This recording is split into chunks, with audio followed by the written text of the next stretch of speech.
এই কোরআন দিয়ে আমাদের এই সমাজ চলতো। যারা জিনা করবে তাদের গলা কেটে দেওয়া হবে, হাত কেটে দেওয়া হবে, যারা চুরি করবে তাদেরকে শাস্তি দেওয়া হবে, যারা জুলুম করবে তাদেরকে শাস্তি দেওয়া হবে। আর যদি এরকম আমাদের একজন নেতা থাকতো, আমাদের সমাজ ভালো হয়ে যাবে। ঠিক আজকে আল্লাহ তাআলা এই জন্য তাকাইতে বলছে, মৌমাছির দিকে তাকাও, তাকায়া দেখো যে 2 নম্বর বানার কারণে তার আল্লাহ কেটে দেওয়া হবে।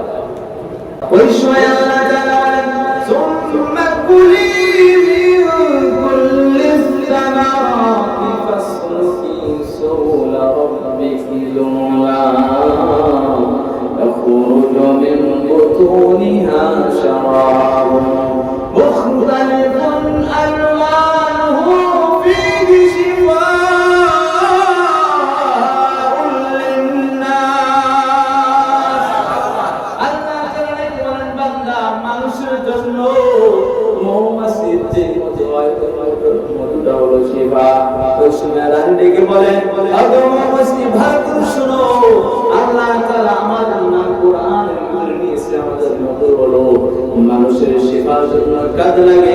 অতএব আমার 2 নম্বর মধু এইখানে প্রবেশ করা যাবে না। সুবহানাল্লাহ বলেন। ওই সময় রানী মধু হলো, রানী মৌমাছিটা আদাব দিয়ে যাও, তাকে 2 নম্বর মধু নিয়ে আসার কারণে তাকে আর পৃথিবীর ভিতরে জিন্দা রাখার দরকার নাই। তাড়াতাড়ি কইরা তাকে গলা কেটে দাও। সুবহানাল্লাহ। দেখেন একজন রানী মৌমাছির তার একটা অর্ডার আছে যে 2 নম্বর মধু নিয়ে এখানে থাকা যাবে না, তাকে কি করে দাও, গলা কেটে দাও। বান্দা কেন আল্লাহ তাআলা বলেন, وأوحى ربك إلى النحل أن اتخذي من الجبال بيوتا ومن الشجر ومما يعرشون ثم كلي من كل الثمرات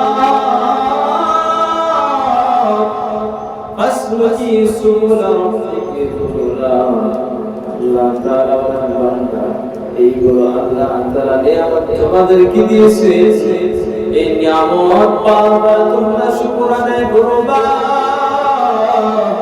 আল্লাহ তাআলা বলেন, বান্দা এই যে মৌমাছি বানাইছে যদি লক্ষ্য করে তাকায় দেখো, এই মৌমাছিটা আল্লাহ তাআলা বলেন কুরআনের ভিতরে, আল্লাহ তাআলা বলেন, ইয়াখরুজু মিন বুতুনিহা শারাবুন মুখতালিফুন আলওয়ানুহু ফীহি শিফাউন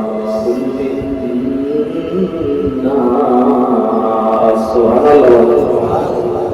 আল্লাহ তাআলা এই মৌমাছির মধুগুলো আল্লাহ তাআলা মানুষের শিফার জন্য বানাইছে। বান্দা এই মধুটা যে পান করবে, আল্লাহ তাআলা বলেন, কেউ যদি কালো জিরা মধু মিশ্রণ করে সে যদি আল্লাহ তাআলার ভরসায় যদি সে পান করে খায়, আল্লাহ তাআলা মৃত্যু বিন্দু সকল রোগের ঔষধ আল্লাহ তাআলা শিফা দান করে দেয়। সুবহানাল্লাহ। মৃত্যু ব্যতীত সকল রোগের ঔষধ আল্লাহ তাআলা এই মধু আর কালো জিরার ভিতরে রেখেছে। এই জন্য আমরা একটু কল্পনা করি না রে ভাই, আল্লাহ তাআলা দেখে বলেন, বান্দা একটু তাকাও না, আমি আল্লাহ তাআলা ছোট্ট ছোট্ট এই মাখলুকাতের ভিতরে আমি আল্লাহ তাআলা তোমাদেরকে শিফার ঔষধ রেখে দিয়েছি। সুবহানাল্লাহ। এই জন্য বান্দা আল্লাহর গোলাম, আল্লাহ তাআলা বলেন, বান্দা যেই যেই জিনিসগুলো আমি আল্লাহ তাআলা পৃথিবীর ভিতরে প্রেরণ করেছি, আল্লাহ তাআলা বলেন সব কিছু আমি আল্লাহ তাআলা মানুষের উপকারে বানাইছি। মানুষগুলো দেখবে একজন ধনী ব্যক্তি, ওই ব্যক্তি যারা ব্যক্তি তাদের থেকে শিখবে আল্লাহ তাআলার কাছে শুকর আদায় করবে। যার যার টাকা আরেকজন ফর্সা চেহারা, ওই ব্যক্তিটা আপনার দিকে তাকায় আসে, নিজের দিকে তাকায় দেখবে আলহামদুলিল্লাহ ভালো আছি। একজন মোটা, একজন চিকন, একজন লম্বা, একজন খাটো, আল্লাহ তাআলা বলেন, বান্দা সব কিছু বান্দা যদি একটু চিন্তা করে সে নিজে নিজেই বিধান পেয়ে যাবে। আল্লাহ তাআলা যেইভাবে বানাইছে সবাই আল্লাহ তাআলা বুঝে শুনে বানাইছে। একজন যে ব্যক্তি মোটা হয়েছে তাকে যদি জিজ্ঞেস করা হয় ভাই আপনার শরীর কেমন, ঠিক আছে, ঠিক আছে। আর একজনকে জিজ্ঞাসা করবেন আপনার জীবন কেমন, ভাই জীবনাই ভালো আছে, কথা বলে ঠিক আছে। তাহলে তাকে যেভাবে সৃষ্টি করেছে সেইভাবে সে সন্তুষ্ট আছে, কথা বলে ঠিক না। তবে অতিরিক্ত বলে অনেকজন অনেকভাবে অনেক কিছু বলে। সম্মানিত হাজির, আল্লাহ তাআলা বলেন যে যাকে যেভাবে সৃষ্টি করেছে সেইভাবে সন্তুষ্ট আছে। সুবহানাল্লাহ। এই জন্য বান্দা আল্লাহর গোলাম, আল্লাহ তাআলা শুধু তাকাইতে বলছে খালাকাস সামাওয়াতি বিগাইরি আমাল। আল্লাহ তাআলা বান্দা, আমি আল্লাহ তাআলা আসমান বানাইছি, জমিন বানাইছি, এই সব কিছু বানাইছি শুধু তোমরা দেখবা আর চিন্তা ভাবনা করবা এগুলো কে করলো। যখন বান্দা বুঝে পাইবে না, কারণ হলো আমরা এত সুন্দর করে ঘর বানাই, বিল্ডিং বানাই, কত কিছু বানাই মিস্ত্রি দ্বারা।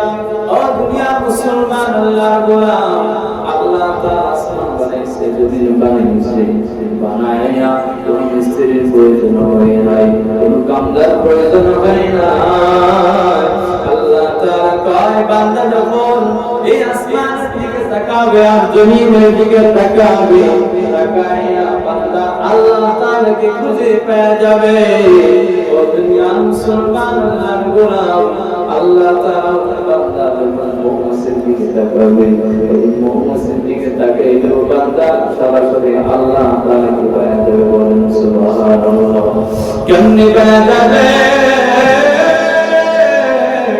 আল্লাহ তাআলা বলেন এই যে মুমিনের চাঁদ দেখা যায়, কোন মৌমাছির ঘরের ভিতরে প্রবেশ করে না। বলেন সুবহানাল্লাহ। চাঁদ দ্বারা ঘর সেই দিক প্রবেশ করে। তাহলে এইখান থেকে শিক্ষা নেওয়ার বিষয় হলো যে মুসলমানের আজকে আমরা যে ঘরের ভিতরে প্রবেশ করি, আল্লাহ রাসূল সাল্লাল্লাহু আলাইহি ওয়াসাল্লাম বলেন যদি কোনো কেউ কারো বাসায় ঢুকতে চায় তখন তার বাসায় ঢুকতে হলে অনুমতি দরকার। কথা বলেন।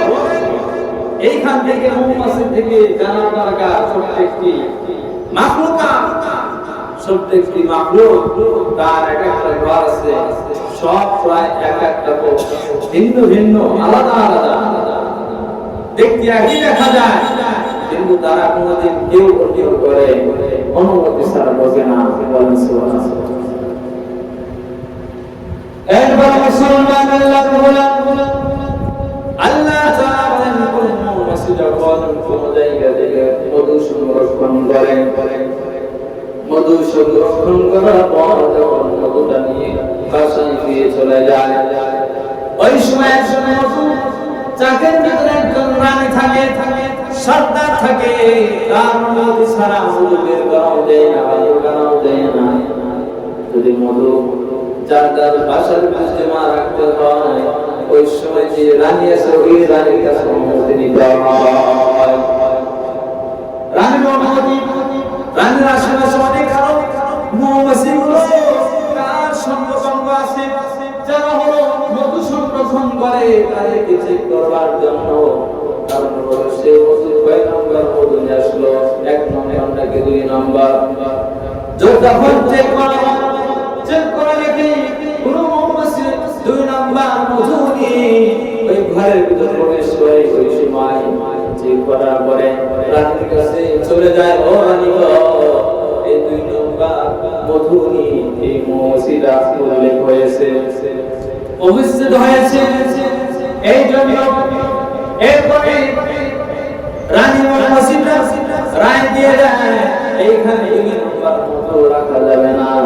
কারণ হলো আমাদের নামগুলো আল্লাহ তাআলা কোরআনের ভিতরে দিয়েছেন। বলেন সুবহানাল্লাহ।